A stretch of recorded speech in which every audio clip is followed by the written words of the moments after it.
আমার বোনরা শুনছে তো? বিবাহিত ভাইরা শুনছেন তো? তোমরা অবিবাহিতরা শুনছো তো?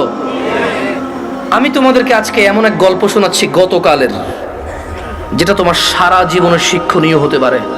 আর আজকের দিনে আমি বিলিভ করি, যদি আমি এরপর আর একটা বক্তব্য না দিই, একটা হাদিস, একটা আয়াত না বলে যদি ওয়াখির দাওয়ানা আলহামদুলিল্লাহি রাব্বিল আলামিন বলে চলে যাই, আমার এখানে আসা সার্থক। যদি তোমরা বুঝতে পারো আমার কথা, তোমরা মনোযোগ দিয়ে শোনো। গতকাল এমন একটা প্রশ্ন আসছে আমার কাছে, আমি তালাক সম্পর্কে কথাটা মনোযোগ দিয়ে শুনবেন। এখানে অবিবাহিত কারা আছো? হাত তোলো তো। অবিবাহিত কারা আছো? ঠিক আছে। আরে হাসার কি, যে এই বাঙালি যেটাই কই এটা হাসে, কি দুনিয়াটা কৌতুক বানাবে। অবিবাহিত কে আছে এটা কি হাসার কিছু হয়ে গেল? কি মানে বুঝলাম না এটাও হাসার কিছু। ভাই আমি এখানে বললাম যে অবিবাহিত কারা আছে, সবাই হাসা শুরু করতে, মানে কি কি করে শরম পাইছে? আপনাকে বলছে ওরা শরম পাইছে? কে বলছে? জবাব দিয়েছেন কে? এখানে আপনার তো জবাব তো ঠিক হয় না ওদের পক্ষ থেকে। ওরা তো বলে না ওরা শরম পাইছে। ওদের কাছে মনে হয় যে হুজুর এখন কৌতুক করবে। বিবাহিত যারা আছো হাত তোলো তো। মাশাআল্লাহ, তোমাকে বসেন। তো আমি তেমন কখনো ব্যক্তিগত বিষয়ে তেমন বলি না মাহফিলে, এটা আপনারা অনেকে হয়তো জানেন যারা আমাকে চেনেন। গতকাল আমার কাছে এক প্রশ্ন আসলো তালাক বিষয়ে। আমি বেশিরভাগ সময় অ্যাভয়েড করি তালাক বিষয়ে প্রশ্ন। এমনিতে আমি নর্মালি কোনোদিন কোনো ফতোয়া দিই না। যখন নতুন বাংলাদেশে আসছিলাম আমি সৌদি আরব থেকে, তো আরও অনেক ছোট ছিলাম, রক্ত অনেক গরম ছিল, তখন আমি বিদআত শিরক এগুলো নিয়ে প্রায় ফতোয়া দিতাম, আর অনেক ভেজাল লাগতো। সত্যি কথা, আল্লাহ আমাকে আশ্রয় দিয়েছে। এখন আমার ওস্তাদরা বড়রা যারা আছে তারা আমাকে বললো যে জামশেদ তুমি ফতোয়া দিও না, কোরআন সুন্নাহ থেকে মানুষকে তুমি আহ্বান করো, ভালোর দিকে ডাকো, মন্দের দিকে নিষেধ করো। আল্লাহ তোমাকে যতটুকু তৌফিক দিয়েছে। ফতোয়া অনেক বিস্তর বিষয়, অনেক সিচুয়েশনের উপরে ফতোয়া চেঞ্জ হয়। দেখা যায় একই বিষয়, মানে সাবজেক্ট এক, পরিস্থিতিতে দুই রকম অ্যান্সার হয়।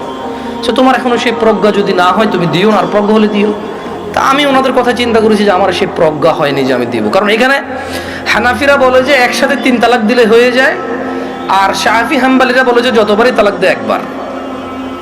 এখন যারা হানাফি নিজেদেরকে বলে ওনারাও কিছু দলাইল পেশ করে, আর যারা শাফি মালাকি আছে বা আহলে হাদিস সালাফি আছে তারাও সূরা বাকারার মধ্যে যেমন আত-তালাকু মাররাতান, তালাক 2 বার, মানে 2 দফায়, এভাবে দিয়ে বলে। তো আমি চিন্তা করছি এটা বড়দের বিষয়। কার বিষয়? এটা আমার ম্যাটার না, আমার এত জিম্মেদারি নেওয়ার এখনো কতটুকু যোগ্যতা হয়নি। তো বেশিরভাগ তালাকের যখন প্রশ্ন আসে, আমি বড় বড় আলেম যাদেরকে চিনি, যেমন আমি সৌদি আরবে ছিলাম, তাহলে বেশিরভাগ যাদেরকে আমি চিনি তারা মদিনা ইউনিভার্সিটির স্কলার, কেউ হাফারাল বাতান ইসলামিক সেন্টারের লেকচারার, কেউ রিয়াদ ইসলামিক সেন্টারের লেকচারার, কেউ আল আহসা ইসলামিক সেন্টারের লেকচারার সৌদি আরবে, যাদের সাথে আমার পরিচয় আছে খুব ছোটবেলা থেকে, আমি যাদেরকে চিনি, যারা আমাকে খুবই আদর করে। তো আমি যেটা করি, যখনই তালাকের মাসলা মাসাইল আসে, নর্মালি কোনো প্রশ্ন আসলে আমি জবাব দিই না, কিচ্ছু রিপ্লাই করি না, কারণ আমি জানি আমি ফতোয়া দিব না, আমি ইগনোর করার চেষ্টা করি। খুব সহজ থেকে সহজ প্রশ্ন আসলো দিতে চাই না, কাউকে না কাউকে ট্রান্সফার করে দিই। তো ওই একটা বোন মেসেজ লিখলো, আমি ওয়ালাইকুম আসসালাম দিয়ে লিখেছি আপনি যে কোনো প্রশ্ন লিখে করেন। তখন সে লিখে প্রশ্ন করলো যে তালাকের বিষয়। আমি বললাম যে আমি তালাকের বিষয়ে ফতোয়া দিতে জানি না, আমি একজন বড় আলেমের নাম্বার দিচ্ছি, আপনি ওনার সাথে কথা বলে আপনি জেনে নেন, হোয়াটসঅ্যাপে মেসেজ দিয়ে ওনাকে কল করিন, সমস্যা নেই। এখন উনি আমাকে একটা ভয়েস মেসেজ পাঠালো যে ওনার হাজব্যান্ড ওনাকে তালাক দিয়েছে 3 বার। এখন উনি নানা হুজুরের কাছে গিয়েছে যে উনি এখন এই স্বামীর ঘর করতে পারবে কিনা। ওনার স্বামী অনুতপ্ত, উনি অনুতপ্ত। আমার বোনরা শুনছে তো? না, আমার বোনরা শুনছে তো? বিবাহিত ভাইরা শুনছেন তো? তোমরা অবিবাহিতরা শুনছো তো? আমি তোমাদেরকে আজকে এমন এক গল্প শোনাচ্ছি গতকালের, যেটা তোমার সারা জীবনের শিক্ষণীয় হতে পারে। আর আজকের দিনে আমি বিলিভ করি, যদি আমি এরপর আর একটা বক্তব্য না দিই, একটা হাদিস, একটা আয়াত না বলে যদি ওয়াখির দাওয়ানা আলহামদুলিল্লাহি রাব্বিল আলামিন বলে চলে যাই, আমার এখানে আসা সার্থক। যদি তোমরা বুঝতে পারো আমার কথা, তোমরা মনোযোগ দিয়ে শোনো।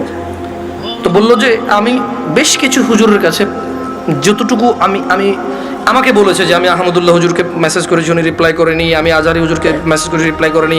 আমি আব্দুর রাজাক বিন ইউসুফ হুজুরকে মেসেজ করেছি, উনি রিপ্লাই করেনি। আমি কুয়াকাটা হুজুরকে মেসেজ করেছি, রিপ্লাই করেনি। আপনি জামশেদ মজুমদারের ফেসবুকে মেসেজ করেছি, রিপ্লাই করেননি। এর মধ্যে কেউ রিপ্লাই দেয়নি। আপনি আমাকে ওয়ালাইকুম আসসালাম রিপ্লাই দিয়েছেন হোয়াটসঅ্যাপে মেসেজ দেওয়াতে। আমাকে একজন হুজুর বলল আমি আমার স্বামীর সাথে থাকতে পারবো একটা হারাম কাজের মাধ্যমে। কি কাজের মাধ্যমে? হারাম কাজের মাধ্যমে। আমি চিন্তা করলাম, হুজুর যদি বলে হারাম কাজের মাধ্যমে থাকতে পারে, তাহলে হুজুর নিজে তো এটাকে হারাম বলছে, জিনিসটা কি?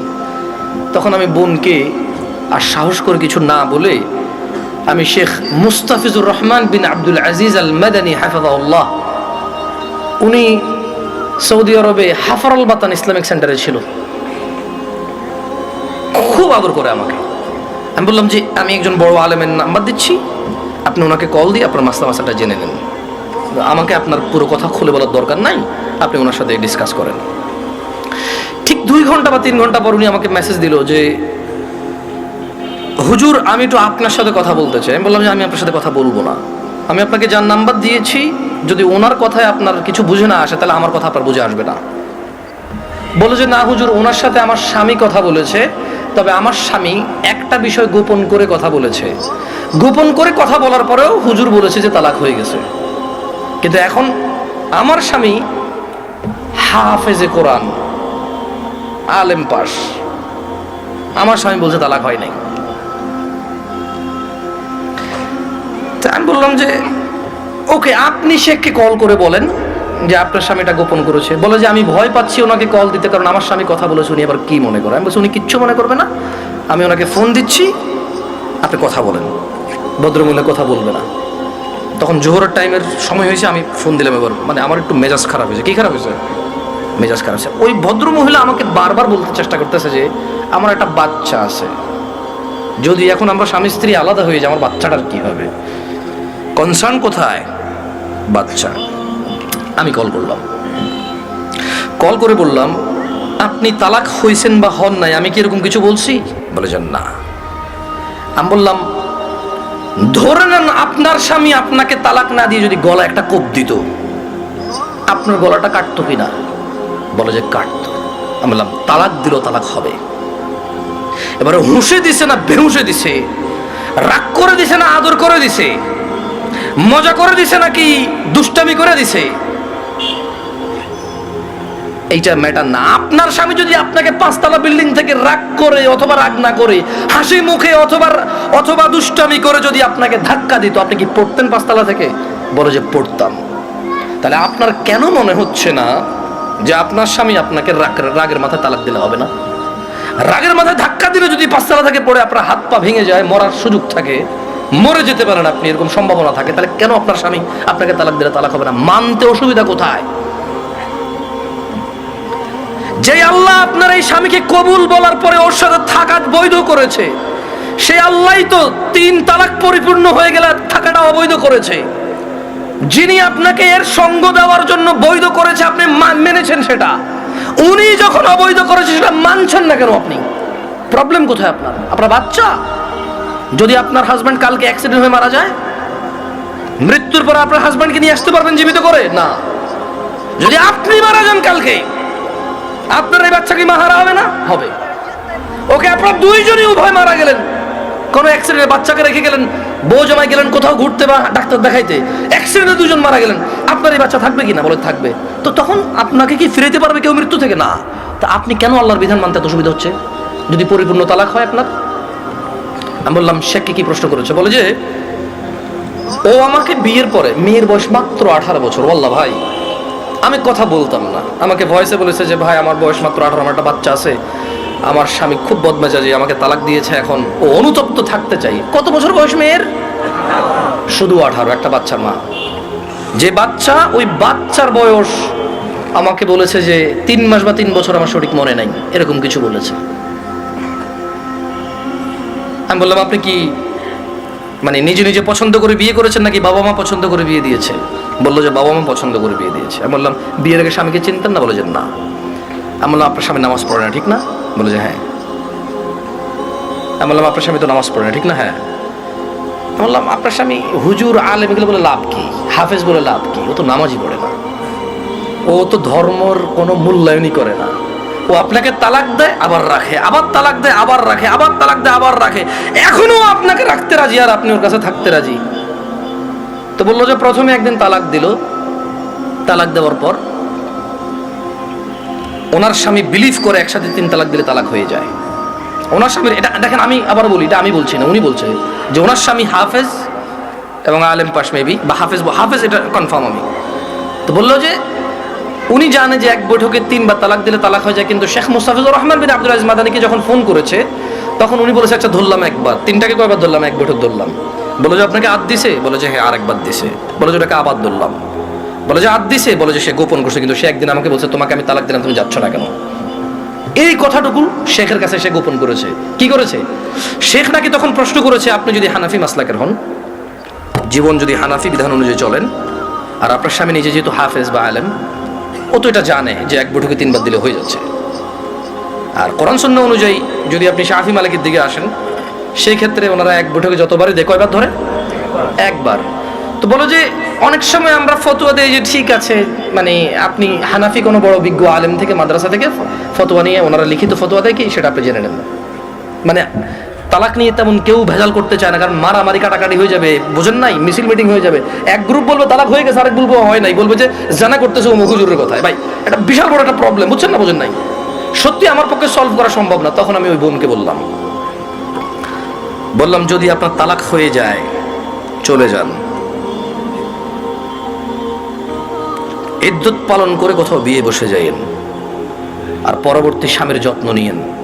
করে দিয়েছে। তো আমি মহিলাকে বললাম যে আপনার তালাক হয়েছে বা হয় নাই ফটো দেওয়ার আমার যোগ্যতা নাই।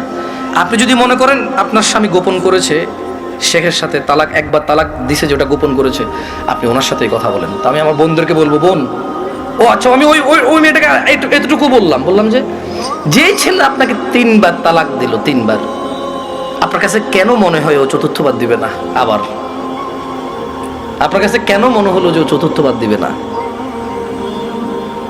আর এই তো আপনি এই স্বামী ছাড়া থাকতে পারবেন না, আপনার একটা বাচ্চা আছে, কেন আপনি স্বামীর সাথে এমন ব্যবহার করলেন যে ও তালাক পর্যন্ত গিয়ে পৌঁছালো?